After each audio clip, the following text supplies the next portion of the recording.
নমস্কার। আমরা শিক্ষা দপ্তর অতীতে ত্রিপুরা রাজ্যে কখনো শিক্ষা দপ্তর বা রাজ্য সরকার এই উদ্যোগ গ্রহণ করেনি। আপনারা জানেন যে আমরা ক্লাস 1 থেকে ক্লাস 8 পর্যন্ত বিনামূল্যে পুস্তক দেই, এটাই আমরা জানি। আমরা এতদিন এটাও অনেকে জানি না যে 1-2তে পরীক্ষা হয় না, ওরাল পরীক্ষা হয়। এই প্রথম এসসিআরটি আমাদের রাজ্যের এসসিআরটি 2020-21 শিক্ষাবর্ষে প্রথমবার in the state of Tripura, অন্যান্য রাজ্যে কোথাও কোথাও আছে, 3য় থেকে 8ম শ্রেণী পর্যন্ত যে সকল শিক্ষার্থীরা আছে, আমাদের জানেন যে আমাদের রাজ্যের ছাত্ররা তুলনামূলক অঙ্কেতে একটু দুর্বল। তো গণিত বিষয়ে ওয়ার্কবুক কোনোদিন কেউ দেয়নি। গণিত বিষয়ে ওয়ার্কবুক প্রকাশ করে এবং বিনামূল্যে শিক্ষার্থীদের মধ্যে বিতরণ করে, যদিও মূলত সাধনা প্রেরণা গ্রুপের শিক্ষার্থীদের উদ্দেশ্যেই এই বইটি প্রকাশ করা উদ্দেশ্য, কিন্তু শ্রেণী উপযুক্ত শিক্ষার্থীরা তাদের যথার্থ দ্রুততা এবং পারদর্শিতা বিকাশের লক্ষ্যে এই ওয়ার্কবুকগুলি আমরা অনুসরণ করতে পারে এই উদ্যোগ আমরা গ্রহণ করেছি। এটা গণিতে আনন্দ ক্লাস 3 ওয়ার্কবুক সাধারণত প্রাইভেট স্কুলগুলিতে কিছু কিছু দেয়, আবার দেখবেন নোটবুক গাইডবুক কিনতে পাওয়া যায়, কিন্তু আমাদের রাজ্যের যে বাজারে যে ওয়ার্কবুক বা নোটবুক বা গাইডবুক যা কিনতে পাওয়া যায়, তাদের তুলনায় আমাদের শিক্ষকদের ট্যালেন্ট অনেক অনেক উপরে, অনেক অনেক উপরে। আমরা দেখলে আশ্চর্য হবেন, এই যে আমরা অনলাইন ক্লাস করেছিলাম, ভিউয়ার্সের রেকর্ড এনেছি, মিনিমাম 91,000, সর্বোচ্চ 1,53,000 ভিউয়ার্স অনলি থ্রু ফেসবুক। সমস্ত রেকর্ড আমি বিভিন্ন চ্যানেল থেকে এনেছি। 91,000 মিনিমাম ভিউয়ার্স অনলি ফেসবুকে এবং সর্বোচ্চ 1,53,000 ছাত্রছাত্রী এটা ভিউ করেছে। আর টিভি তো আছেই এবং ইউটিউব তো আছেই। এটা ক্লাস 3 জন্য ওয়ার্কবুক, এবং এটা আমাদের জানেন আমাদের রাজ্যের শিক্ষকরা বইয়ের কিভাবে ওয়ার্কবুক তৈরি করে এটা জানে না, কিন্তু তাদের ট্যালেন্ট রয়েছে। সেজন্য আমরা conceived and written by doctor BK Monteiro, Gita মহাশব্দে, নবমৃতি learning foundation arts team and supported by Tata trust, তারা আমাদেরকে কোনো পয়সা দেয়নি। তারা এসব বই করার জন্য তাদের এক্সপার্ট রয়েছে, তাদের শুধুমাত্র আমরা হেল্প নিয়েছি কিভাবে করে, তাদের ফ্রি অফ কস্ট আমরা দিয়েছে, সমস্ত ইনপুটস দিয়েছে আমাদের শিক্ষক শিক্ষিকারা। তো ক্লাস 3 এটা, ক্লাস 4 রয়েছে, ক্লাস 5, 3, 4, 5 এবং 6 থেকে 8 পর্যন্ত এরকমভাবে আমরা এই বইগুলি অলরেডি আমাদের স্টুডেন্টদের কাছে পাঠিয়ে দিয়েছি, সবার কাছে পৌঁছে গেছে। এবং এরকমভাবে আমরা এসসিআরটি 1ম থেকে 8ম শ্রেণী পর্যন্ত সকল শিক্ষার্থীদের জন্য ইংরাজি বিষয় ওয়ার্কবুক আমরা প্রকাশ করব, ইংরাজি বিষয় ওয়ার্কবুক আমরা প্রকাশ করব, এবং 1ম থেকে 5ম শ্রেণীর এই শিক্ষার্থীর জন্য ইংরেজি ওয়ার্কবুক এই বছরের জুলাই মাসে আমরা দেওয়ার চেষ্টা করছি। 7-8টা পরে আমরা করব। আর প্রাইমারি মানে নার্সারি, KG 1, KG 2 এটাও আমাদের ওয়ার্কবুক তৈরি হচ্ছে। এটা আবার ইংরাজি অঙ্ক না, মিক্সড, সব 1-2 তো 1 থেকে আরে 1-2 নিচে প্রাক প্রাইমারি স্তরের, সেই জন্য নার্সারি, KG1, KG2 তাদের জন্য আমরা ওয়ার্কবুক তৈরি করছি, যাতে স্কুল কবে খুলবে আমরা অনেক আগেই দিয়ে দিতে, আরও আগে প্রকাশ করতাম, কারণ স্কুল খুলবে কখন কি করবে কিচ্ছু বোঝা যাচ্ছে না। এবার এটা কি ডিসেম্বর পর্যন্ত যাবে নাকি, সেই জন্য আমরা একদম ওয়ার্কবুকগুলি বাড়িতে পাঠিয়ে দিচ্ছি, যাতে সেখানে হবে। আর বিজ্ঞান অঙ্ক এটার জন্য সহজ ও আকর্ষণীয় করার লক্ষ্যে আমরা SCRT ক্লাস 9-10 জন্য আমরা ওয়ার্কবুক প্রকাশ করার জন্য আমরা ব্যবস্থা করছি। সেক্ষেত্রে এক্ষেত্রেও বিনামূল্যে দেওয়া হবে, শুধু নট অনলি 1 to 8, আমরা ক্লাস 9-10ও করছি। এবং আগামী বছর, এবছর তো মাত্র আমরা 3rd, 4th, 5th, 6, 7, 8 করেছি অঙ্ক, আগামী বছর আমরা প্রথম ও দ্বিতীয় শ্রেণীর অঙ্ক ওয়ার্কবুকও আমরা তৈরি করবে, এবং প্রথম থেকে দশম শ্রেণী পর্যন্ত যেসব শিক্ষার্থীরা আছে তাদের জন্য আমরা ওয়ার্কবুক বিনামূল্যে দেব। আমরা চেষ্টা করছি প্রত্যেক সাবজেক্টে যাতে ওয়ার্কবুক তৈরি করার, মার্কেটে যে গাইডবুকগুলি, নোটবুক আমি আগেই বলেছি, সেগুলি যারা তৈরি করে তাদের থেকে আমাদের সরকারি স্কুলের শিক্ষক শিক্ষিকারা অনেক বেশি ট্যালেন্ট, অনেক বেশি, যেটা আমি ভিউয়ার্স দেখে বুঝে ফেলছি হোয়াট ইজ দ্য সিচুয়েশন নাও। তো অনেক বেশি ট্যালেন্টেড, তাই এবছর আমরা শুরু করছি মাত্র, আগে ছিল না কোনো দিন। আমাদের প্রচেষ্টা হচ্ছে প্রত্যেক মেজর সাবজেক্টে যাতে ওয়ার্কবুক আমরা তৈরি করে ছেলে মেয়েদের হাতে তুলে দিতে পারি, সেই রকম আমরা প্রচেষ্টা, এটা আমরা নাম দিয়েছি প্রয়াস প্রকল্প নামে। এই প্রকল্পটা আমরা ঘোষণা করলাম, এটা আমরা ফ্রি অফ কস্ট এবং মেজর সাবজেক্টে সব প্রত্যেক আছে, এবং মার্কেটে যেগুলি যাবেন এগুলি কম্প্যারিজন করে দেখবেন আমাদের টিচাররা যা তৈরি করেছে আর মার্কেটে যারাই দেখাক তাদের সাথে কোনো কম্প্যারিজনই চলে না, অনেক বেশি। এবং এটা সাপোর্টেড বাই টাটা ট্রাস্ট, তার আমাদের অ্যাডাপ্টেড বাই SCRT ডিপার্টমেন্ট, মূলত সমস্ত কিছু ইনপুট আমাদের শিক্ষকদের। সুতরাং এই জিনিসটা আজকে আপনাদের সামনে আমি প্রকাশ করে দিলাম।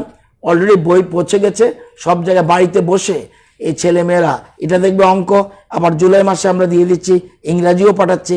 তো ক্রমান্বয়ে প্রত্যেক ক্লাসে আমরা মেজর সাবজেক্টগুলির ওয়ার্কবুক আমরা পাঠাবো, এবং দেখবেন আপনারা সুন্দর করে ক্লাসে বাড়িতে বসেই এরকমভাবে সব কিছু করে ফেলতে পারবে। এটার জন্য আলাদা কিচ্ছু করতে হবে না, সব কিছু তৈরি করা আছে এটার মধ্যে, সেই জন্য আমরা এটা দিয়েছি, এই জন্য আপনাদের জানালাম।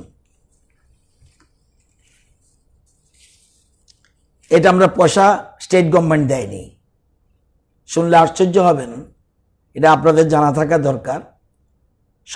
সবাই আমরা পয়সার পিছনে খুঁজি, অনেকে মনে করে টেন্ডার রেটের থেকে সেভ করে পয়সা, সেই পয়সা দিয়ে এটা করেছি for the interest of the student, এবং ন্যাশনাল লেভেলের কোয়ালিটি যাতে মেনটেন হয় আমরা সেই ওয়ার্কগুলি তৈরি করছি। আপনাদের ন্যাশনাল লেভেলের যে কোনো ওয়ার্ক বানিয়ে দেখবেন আমাদের বইয়ের সাথে, আমাদের ওয়ার্কবুকের সাথে Gulf of difference, quality more better. এবং টেন্ডারের যে পয়সা সেভিং, আমরা যদি NCERT বই কিনতে যাই অনেক বেশি টাকা লাগে, সে অভিজ্ঞতা আমাদের গতবার হয়েছে, সেটার থেকে সেভ করে আমরা এই ব্যবস্থা করেছি। রাজ্য সরকারের থেকে 1 পয়সা আমরা লাগেনি, আমরা সেখান থেকে সেভ করে টাকা সঞ্চয় করে এটা আমরা করেছি, এবং এই জন্য 88 লক্ষ টাকা খরচ হয়েছে, এবং টোটাল বই বোধহয় 4 লক্ষর উপরে বই। তো এগুলি আমরা করা হয়েছে।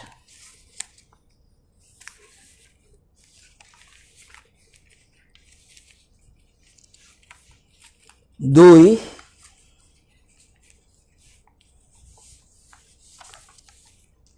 কালকে জনক সাংবাদিক বন্ধু বলেছিলেন যে জিএসটির ইনফরমেশন নেওয়ার জন্য 17-18-তে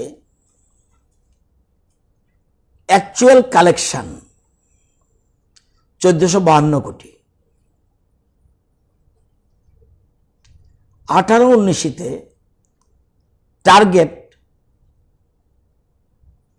1654 কোটি 24 লক্ষ, আর অ্যাকচুয়াল কালেকশন 1780 কোটি 47 লক্ষ। 1,780 কোটি 47 লক্ষ, টার্গেটের থেকে বেশি। ট্যাক্স কালেকশন 1920, টার্গেট ইজ 2,169 কোটি 16 লক্ষ।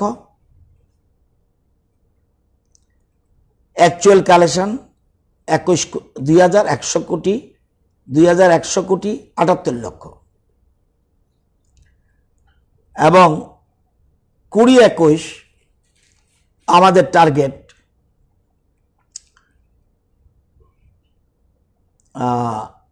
2,466 কোটি 95 লক্ষ। এবং এপ্রিল মাসে কালেকশন 106 কোটি 59 লক্ষ। মে মাসে আপ টু 31 মার্চ মে 121 কোটি 88 লক্ষ। এই 2 মাসে কালেকশন 228 কোটি 48 লক্ষ। তো এ হলো জিএসটির গ্রোথ রেট। গ্রোথ যদি পার্সেন্টেজ ধরি 18-19-এ 23%, 19-20-তে 18%, গ্রোথ কম।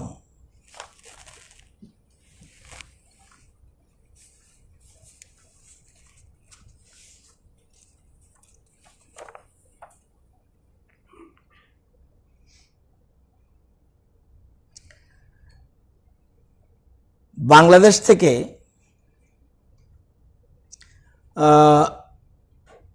যারা 230 জন Indian national standard in Bangladesh, যেটা 18 জুন আসার কথা, এখন এটা joint secretary ministry of external affairs government of India জানিয়েছে 230 নয় 280 হবে। এবং 227 জনের নাম পাঠানো হয়েছে এবং 53 জনের মিনিস্ট্রি অফ হোম অ্যাফেয়ার্সের অ্যাপ্রুভাল এখনো বাকি আছে। বিকালে ফোন করে বলা হয়েছে যে 280 জন একসাথে স্ক্রিনিং ট্রেনিংয়ের সমস্যা হবে, সেজন্য 18 না করে 18 এবং 19-এ 2 দিন মিলিয়ে যেন করে। এটা হলো ইন্টারন্যাশনাল অ্যাফেয়ার্স। ট্রেনের ব্যাপারটা হলো, as per information receive from ARC Tripura ভবন, আমরা কালকে বলছিলাম 220 জন মাইগ্রেন্ট ওয়ার্কার্স বেঙ্গালুরু থেকে আসবে, এটা হয়ে গেছে 425। আমরা 6টা গাড়ি পাঠিয়েছিলাম, এখন আরো 6টা গাড়ি নিতে হয়েছে। 12টা গাড়ি shall bring these migrant workers to Churaibari checkpost. তাদেরকে সেখানে খাওয়া টাওয়ার সব ব্যবস্থা করে দেওয়া হয়েছে।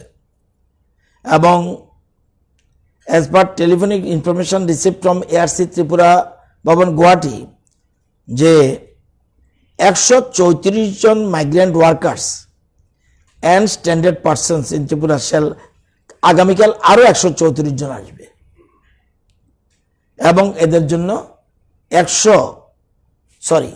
জন্য 4টা বাস রেডি করে দেওয়া হয়েছে।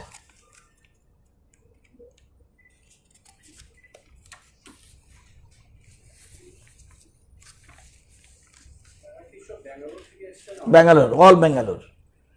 কাল যারা আসছে সব আগেরটাও ব্যাঙ্গালোর, পরের 134টা ব্যাঙ্গালোর, সব ত্রিপুরার মানে ইন্ডিয়ান ন্যাশনাল ত্রিপুরার লোক।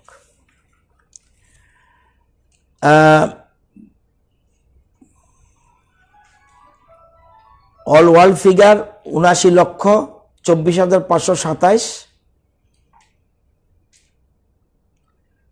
Death case 4,34,367। India confirm case 3,43,091। Recovered 1,80,013। Death case 9,900। এবং আমাদের ত্রিপুরাতে active cases are 646 and recovered 433।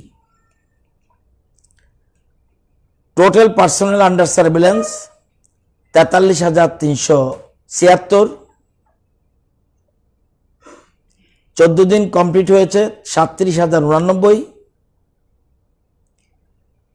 Personal under যেটা ফ্যাসিলিটি কোয়ারেন্টাইনে রয়েছে 424, এবং হোম কোয়ারেন্টাইনে রয়েছে 5,863। এ পর্যন্ত স্যাম্পল কালেকশন হয়েছে 50,334, টেস্ট হয়েছে 49,207, positive 1,089, negative 48,118, recovered 433, patient under treatment অর্থাৎ active case 646, 1 death, test per million 12,309, এবং আজকে সংগ্রহ হয়েছে 1,340। আজকে পরীক্ষা চলছে, আজকের তারিখে 1,000 এর মধ্যেই হয়ে গেছে, 1,000 মধ্যে পরে কি হবে আমি জানি না, 1,000 মধ্যে নীল। তো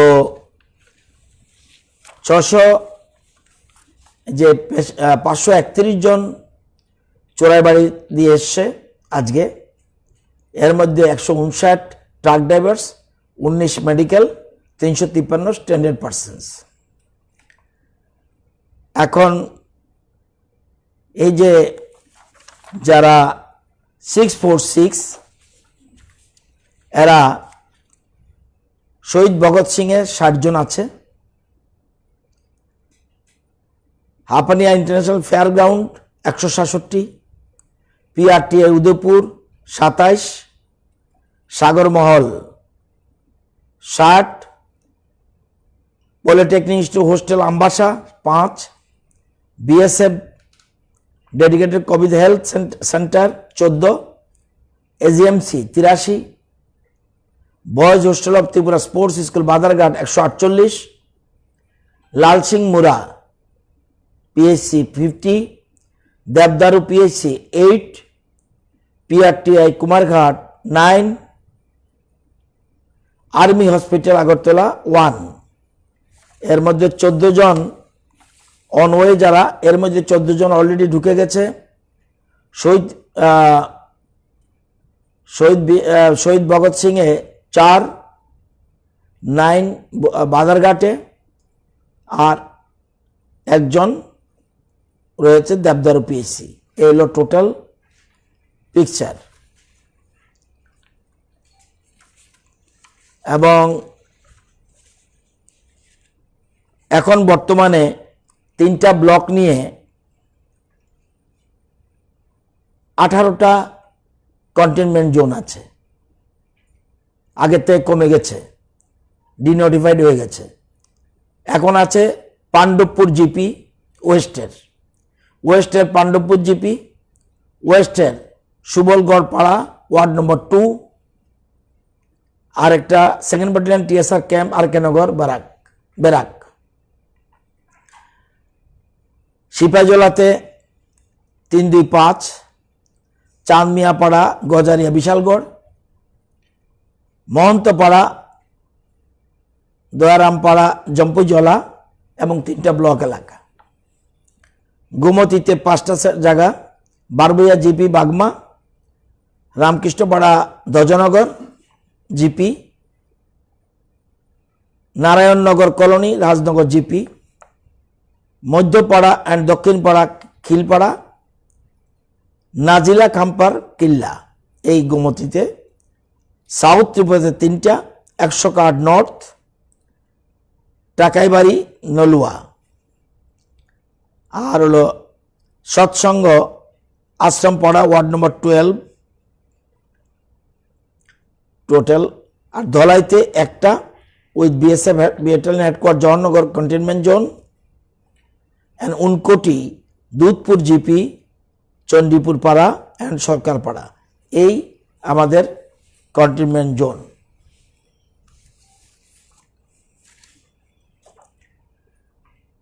টোটাল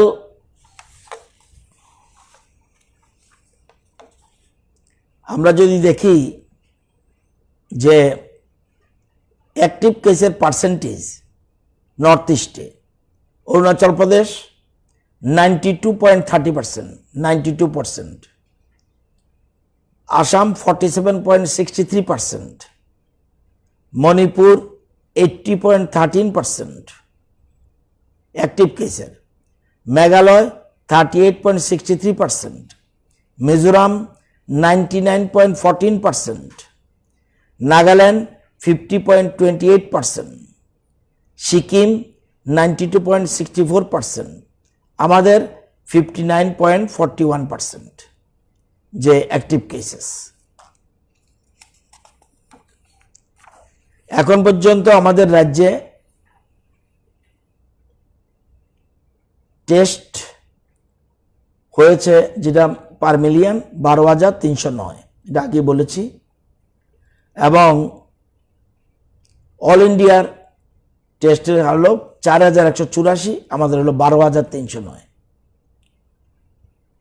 আমাদের রাজ্যে প্যাসেঞ্জার এসছে বহিরাজ্য থেকে 34,635, আমাদের রাজ্য থেকে গেছে 33,199, এবং ক্রমশ উন্নতির দিকে। এটা বললে আরো মুশকিল, মানুষ বেপরোয়া হয়ে যায়। তবু বলি 13/6 2070টা টেস্ট হয়েছে, এর মধ্যে 82টা পজিটিভ। 14/6 1670 টেস্ট হয়েছে 33, 15/6 1000 মানে কালকে 1529 10, 16/6 আজকে এখন পর্যন্ত 1000 নেই। রাত্রে কি আমি জানি না, আরো একটা গ্রুপ উঠবে। এবং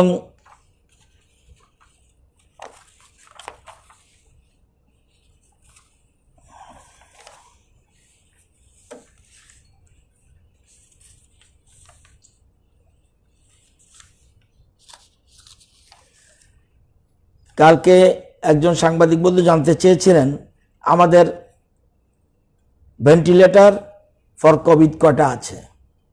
আমাদের 12টা আছে, 9টা জিবিতে, 2টা আইজিএমে, একটা নর্থে।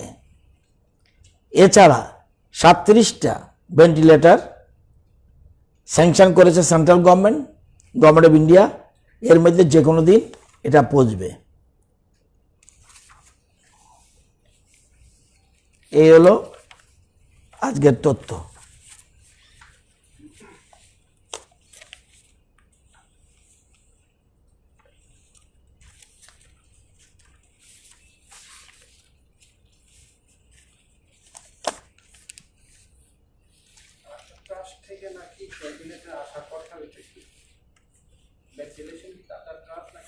এটা আমি জানি না, সেন্ট্রাল গভর্নমেন্ট থেকে আমাদের 37টা স্যাংশন করেছে, এবং আমরা এছাড়াও আজকে আমাদের মাননীয় মুখ্যমন্ত্রী এবং উপমুখ্যমন্ত্রী সহ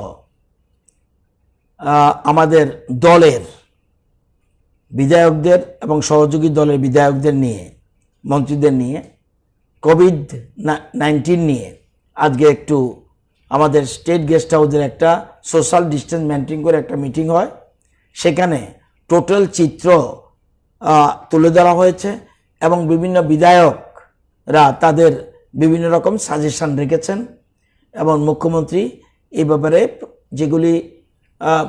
যেগুলি ভালো দিকটা বলেছে, আমাদের কোথাও লেখনা আছে কোথাও কোথাও সেটাও তুলে ধরা হয়েছে।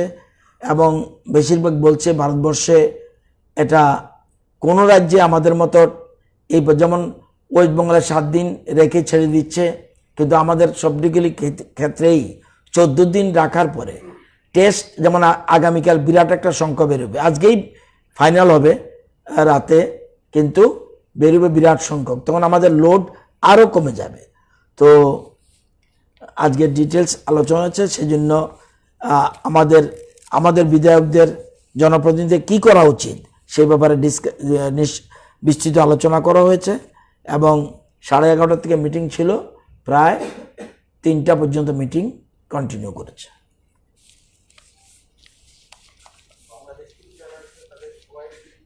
সব সব এখন যারাই আসবে,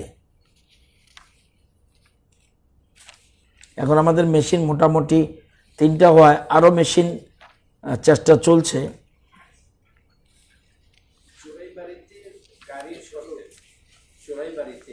আপনারা তো গুয়াহাটি থেকে চোরাইবাড়ি পর্যন্ত বাসে নিয়ে আসছেন, এরপরে ওইখান থেকে টেস্ট হওয়ার পর যারা যারা বাড়িতে ফিরে তাদের জন্য কিন্তু গাড়ি থাকে না। যতটুক সম্ভব করা হচ্ছে এবং record in India, I am telling you, you take information. কোন কোন রাজ্য লেজে গুবরে হয়ে গেছে। যতটুকু কোভিড-19, অন্য ক্ষেত্রে আমাদের ত্রুটি, কোভিড-19 ত্রুটি আছে, কাজ করলে ত্রুটি থাকবে। যারা যেখানে আছে বলুন তো দেখি, হঠাৎ করে বলে দিয়েছে ব্যাঙ্গালোর তো এতজন আসছে, আবার বলছে এতজন, সাথে সাথে 6টা বাস হায়ার করা, যতটুক সম্ভব। আর আমরা জানেন লামডিংয়ের কাছে ট্রেন প্রবলেম আছে, এখন তো সব জায়গার সবাই সব জায়গার থেকে আসতে হচ্ছে, যারা পাঠাবে কিছু করার নেই, সেটা আমাদের গ্রহণ করতে হবে, তাদের সমস্ত ব্যবস্থাও করতে হবে।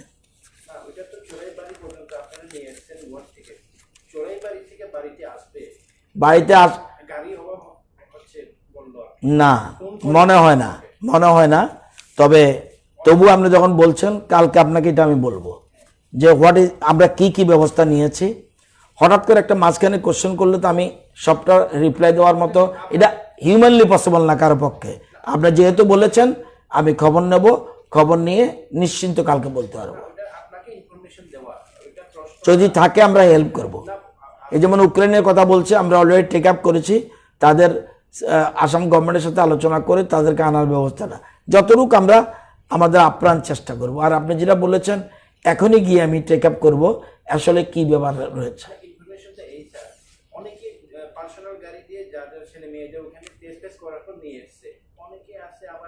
নেই না, ট্রেনে যারা আসছে তার গাড়ি কোথায় থাকবে?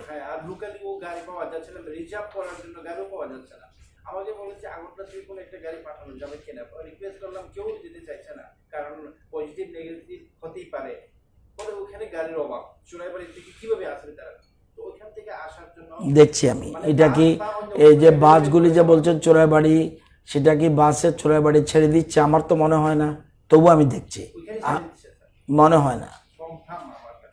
ঠিক আছে, কনফার্ম হলে আমি দেখে নেবো এখনই।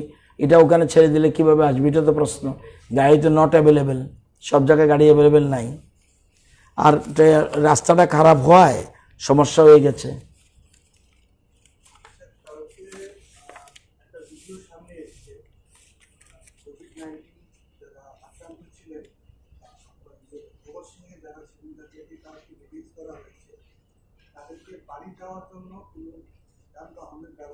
না, এটা সিস্টেম নেই, আমরা এগুলি করি না। কারণ ওইখানে যখন রিলিজ হওয়ার পরে, রিলিজ তো রিলিজ, তাদের বাড়ি থেকে ফোন করে আসবে, এরকমভাবে পারবে কেউ বলুন? এবং সে যে এখানে আছে বাড়ির লোক জানে, রিলিজ কবে হবে এটাও জানে। ও আরেকটা ইনফরমেশন দিয়ে দিচ্ছি, কালকে যে কমিটি হয়েছিল আমাদের রিওপেনিং দি স্কুলস, এই কমিটির মধ্যে আমরা একজন এডিটরকে রেখেছি, শ্রী অরুণনাথ, অবজারভার পত্রিকার এডিটর যুক্ত হয়েছে।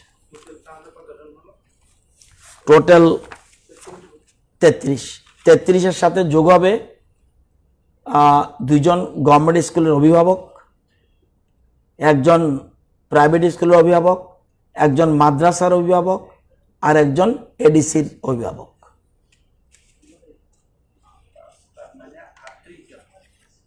33। ওরা স্পেশাল ইনভাইটি থাকবে। এই কমিটিতে নাম থাকবে না, কিন্তু যখন মিটিং ডাকা হবে তখন তাদেরকে স্পেশাল ইনভাইটিভে গার্জিয়ানদের আনা হবে, মানে মূল কমিটিতে না। মিটিংটা যেদিন হবে সেদিন তাদেরকে স্পেশাল ইনভাইটি করে আনা হবে, এবং গভর্নমেন্ট স্কুলের 2জন, এডিসির একজন, মাদ্রাসার একজন, প্রাইভেট স্কুলের একজন।